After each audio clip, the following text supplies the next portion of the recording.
हरिओम, जय श्री राम। स्वागत है आप सभी का हमारे यूट्यूब चैनल में। आप सभी को अंतर्राष्ट्रीय महिला दिवस की बहुत बहुत शुभकामनाएं।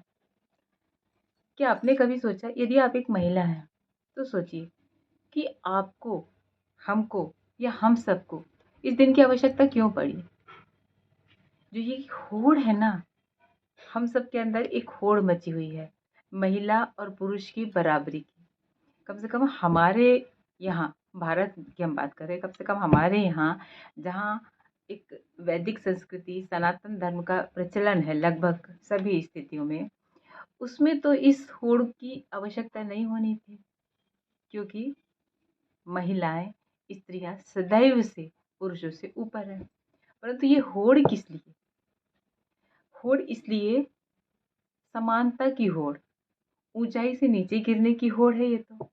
आप ऊंचे हैं तो सच में कुछ लोगों के ऊपर सच में बहुत अत्याचार होते हैं। पुरुष प्रधान समाज है और पुरुष ऐसा करते हैं कि लोगों पर को पीड़ित करते हैं, मतलब महिलाओं को, और उनको दबा कर रखना चाहते हैं। लेकिन क्या आप ये सोचेंगे कि ऐसा महिलाएं भी करती हैं, और बहुत हद तक महिलाएं इसमें भागीदार होती हैं, महिलाओं को नीचे दिखाने में, महिलाओं को दबाने में, या महिलाओं को जो भी शोषण करने में। पुरुष के साथ महिलाएं उसमें अवश्य शामिल होती हैं, उसमें उनका सहभागी बनी होती हैं। अब पुरुष और स्त्री को पति पत्नी ना कहकर जीवन साथी और जीवन संगिनी जब के रूप में देखते हैं ना, तब आप बहुत अच्छे से इस व्यवस्था को समझ पाते हैं हम लोग, और बहुत आदर के साथ, बहुत एक ग्रेसफुली इस व्यवस्था को समझ पाते हैं, जहाँ दोनों का सामंजस्य बहुत अच्छा है। एक दूसरे के, एक जाके अर्निंग करके ला रहा है और दूसरा प्रेम से, सुख से घर की सारे काम निपटा कर, भोजन आदि तैयार करके उन्हें दे रहे हैं। आप क्या समझते हैं? अन्नपूर्णा माता सोचिए, मतलब भोलेनाथ जो महाकाल है, जो सृष्टि का प्रादुर्भाव और विनाश दोनों करने में सक्षम है, वो अन्नपूर्णा माता के सामने याचक बनकर जाते हैं। तो वो अन्नपूर्णा माता है। हम क्या चाहते हैं? हम कि हम किस क्षेत्र में पुरुष से कम है, पुरुष से किसी क्षेत्र में कम ना हो। कहाँ है कम? क्या पुरुष कम है? कौन सा? बहुत, जैसे बहुत सी स्त्रियां बाहर सेना में या किसी सब जगह जा रही हैं, या पुरुषों की बिल्कुल कंधे से कंधा मिलाकर हर जगह चल रही हैं, तो ऐसे बहुत से पुरुष हैं जो स्त्रियोचित बहुत सारे काम कर रहे हैं। लेकिन कुछ जगह जहाँ मर्यादाएं हैं, जहाँ गरिमाएं हैं, पुरुष का काम पुरुष, स्त्री का काम स्त्री ही करती है। लेकिन जहाँ बराबरी का हो रहा था, अरे आप एक विचार करिएगा, यदि एक पुरुष अर्निंग करता है या कमाई करके लाता है, तो वो कभी स्त्री को नहीं कहता मैं तेरे को जीवन भर कमा कर खिला रहा हूँ। उस वो अपना धर्म समझकर लाता है और खिलाता है। परंतु यदि एक स्त्री काम करती है और वो अपने भरण पोषण करती है, अपने मतलब अपने पति, अपने जीवन साथी का, तो उसको महीने, 2 महीने, 4 महीने बाद सुना देगी। भले वह पुरुष पूरा स्त्री का काम, पूरा घर का काम वैसे ही करे जितना कि वो स्त्री अगर नहीं कमाती तो करती। स्त्रियों की एक और बात, वो पुरुषों से हम घर का काम करते हैं और उसके बदले वो खाना, भोजन, एक सीधी-सी व्यवस्था है, आपकी जिस चीज़ की आवश्यकता हो, कि आपकी आवश्यकताओं की पूर्ति वह करेंगे आपके जीवन साथी, और सुखपूर्वक जीवन। लेकिन उसके पश्चात भी हमेशा स्त्रियों में एक ये भावना रहती है तो बराबरी चाहिए, सब चीज़ में बराबरी चाहिए, परंतु वहाँ पर क्या करने लगते हैं, हमने आपके लिए व्रत उपवास किया, आप भी हमारे लिए करिए। अगर वो प्रेम से कर रहे हैं तो बहुत अच्छी बात है, यदि नहीं कर रहे हैं तो आप ज़बरदस्ती कर रहे हैं।